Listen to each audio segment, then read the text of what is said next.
hey khu chỉ đây khu thal tlang khu anh à córon suy nó sân trụ phong bùi tlang để bảo anh vàng anh hay hi tu nó cái tin này phong bùi tlang cầu công anh à khu chỉ đây khu thal tlang khu anh ta anh ya khu hi điền rồi thỉnh tlang tắc tắc anh chút tiền quay rồi chuan hey có sự con anh tiết tụm gió cái chỗ cái tỷ lai hi anh hay hi cái khur anh tia tụm hul nan tlang ram mun cheng chia mun oi anh vàng anh hi cái khur anh xem thế này thì hiền thì con trẻ đón chuan ta hiền anh làm đút mấy thế này chú hiền tí đàn cái đùa chú hết tí lai hi phong bùi tlang cầu công chú này hay chắc lo cả khi bị coi bula chia khan nên forest showจะ get duty na bốc này phong bùi tlang cái tổ thì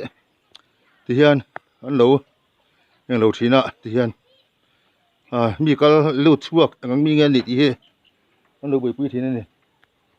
chú hay vào đây thắc tắc men cái chuyện này khi đây khi khuôn này rồi này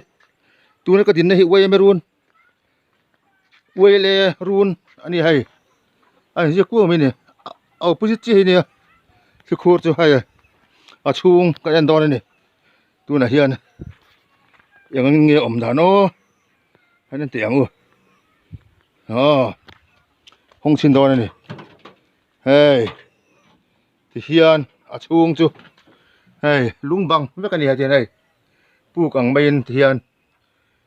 ta bằng quan hệ về các bạn lung các cái này hay thiên lấy hi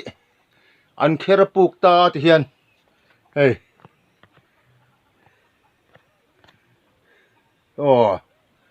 chung hi lấy các cái này hay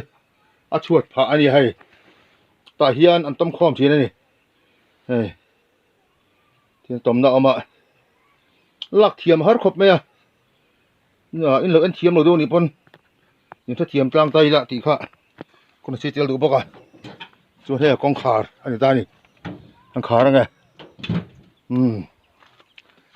tại hiền hey anh lẩu tôm khom chỉ này tiếng hi muốn sang sang ở hiền được phèr phur mấy này